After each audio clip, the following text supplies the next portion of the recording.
Welcome to my channel. ఈరోజు టమాటాతో దోశలు ఎలా ప్రిపేర్ చేయాలో తెలుసుకుందాం. అందుకోసం ముందుగా ఒక మిక్సీ జార్ తీసుకొని అందులో ఒక కప్పు బియ్యం పిండి, అలాగే ఒక కప్పు బొంబాయి రవ్వ, అలాగే హాఫ్ కప్పు శనగపిండి, అలాగే ఇప్పుడు ఆ పిండికి తగ్గట్టుగా టమాటాలు ముక్కలు ముందుగా ఇలా తరిగి పెట్టుకొని యాడ్ చేసుకోవాలి. అలాగే 1 ఇంచు అల్లం, అలాగే మన టేస్ట్కి తగ్గట్టు పచ్చిమిరకాయలు, అలాగే సాల్ట్, అలాగే దీనిలోకి 2 కప్పులు మజ్జిగ యాడ్ చేయాలండి. అలాగే మన టేస్ట్కి తగ్గట్టు కాస్త కారం కూడా యాడ్ చేయాలి. అంతేనండి. ఇవన్నీ యాడ్ చేసుకొని దోశ పిండిలాగా మెత్తగా గ్రైండ్ చేసుకోవాలి. ఇలా ఈ కన్సిస్టెన్సీలో మెత్తగా గ్రైండ్ చేసుకోవాలండి. ఇప్పుడు దీన్ని ఒక మిక్సింగ్ బౌల్లో తీసుకొని ఇలా మిక్స్ చేసుకోవాలండి. కావాలంటే ఇంకాస్త పలచగా అయినా దీన్ని తయారు చేసుకోవచ్చు. దీనిలో ఇప్పుడు కాస్త జీలకర్ర యాడ్ చేసి దోశలు వేసుకోవటమే. ఇలా మిక్స్ చేసుకొని దోశలు వేసుకుందాం. ఇప్పుడు పొయ్యి మీద దోశ పాన్ పెట్టుకొని దోశ వేసుకుందాం. పాన్ హీట్ అయిపోయిందండి. ఇక దోశ రెడీ చేసుకుందాం.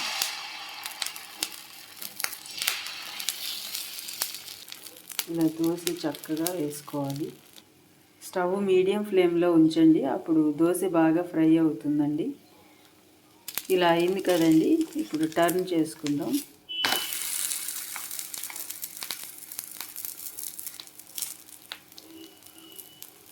మీకు కావాలంటే ఇంకా క్రిస్పీగా కావాలంటే ఇంకా ఎర్రగా అయ్యేంత వరకు అయినా ఉంచుకోవచ్చు. మెత్తగా కావాలంటే ఇలా తీసేయండి. దీన్ని ఇప్పుడు ఇలా టర్న్ చేసుకొని